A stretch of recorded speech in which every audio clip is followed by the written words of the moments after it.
Assalamualaikum, perkenalkan saya Rima Fauzana, NIM 19089 dari kelas D33B. Saya mahasiswi dari Sekolah Tinggi Ilmu Farmasi Riau. Di sini saya akan melakukan penyuluhan kepada masyarakat tentang kesehatan mental, yaitu tentang depresi. Sebelumnya, terima kasih kepada adik karena sudah meluangkan waktunya untuk saya memberikan penyuluhan kepada adik. Di sini saya akan memberikan penyuluhan tentang kesehatan mental, terutama tentang depresi. Sebelumnya, apakah adik pernah mendengar apa itu depresi atau mengetahui tentang depresi itu apa? Pernah dengar sih, tapi nggak tahu apa itu depresi. Baiklah, biar kakak jelaskan apa itu depresi. Depresi itu suatu kondisi di mana perasaan sedih berdampak negatif terhadap pikiran, perilaku, dan tindakan kita yang terjadi secara konsisten dan waktunya lumayan lama.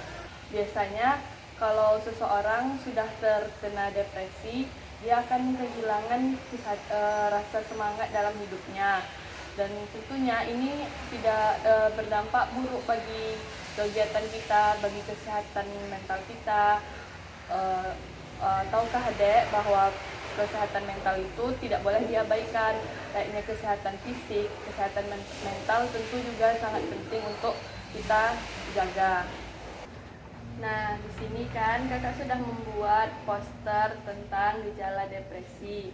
Di sini adik dapat melihat apa-apa saja gejala-gejala depresi yang terjadi.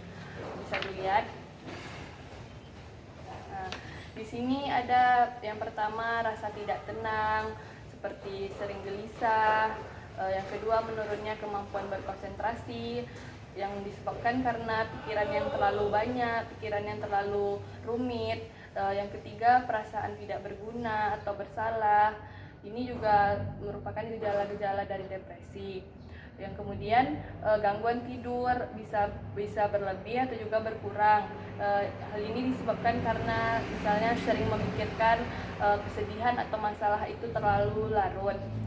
Kemudian ada perubahan nafsu makan. Yang selanjutnya, pikiran untuk menyakiti diri sendiri. Nah, inilah dampak gejala yang sangat berbahaya karena dapat menyakiti diri sendiri.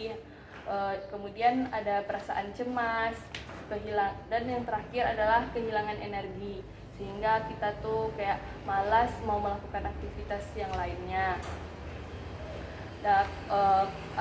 Kalau misalnya kita sudah merasakan gejala-gejala depresi ini, kita dapat berkonsultasi kepada pihak bantuan profesional seperti psikolog, psikiater, ataupun jika ada tidak ingin pergi ke tempat seperti itu, bisa berkonsultasi atau menceritakan masalahnya kepada orang-orang terdekat.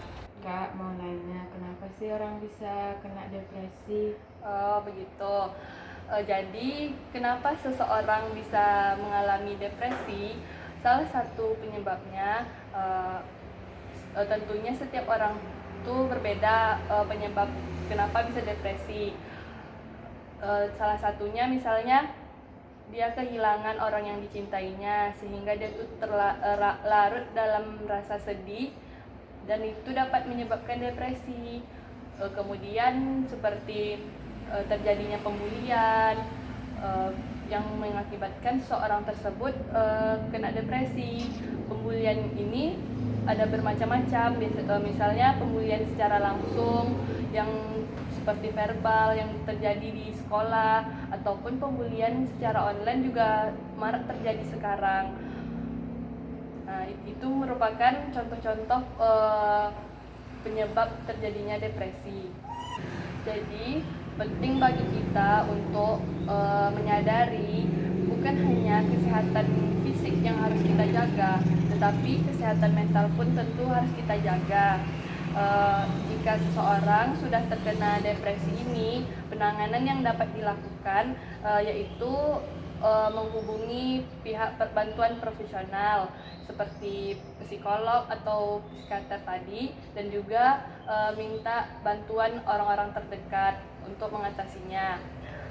Adapun cara agar kita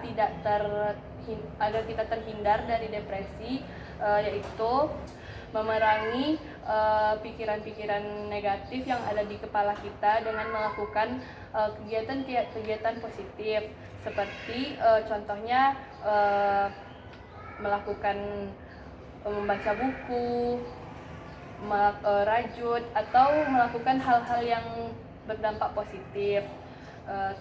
Juga kita meminta support dari orang-orang di sekitar kita. Nah, terima kasih kepada Adek telah mendengarkan penyuluhan kakak tentang menjaga kesehatan mental, terutama tentang depresi. Semoga kita semua bisa terhindar dan juga selalu dapat menjaga kesehatan mental kita.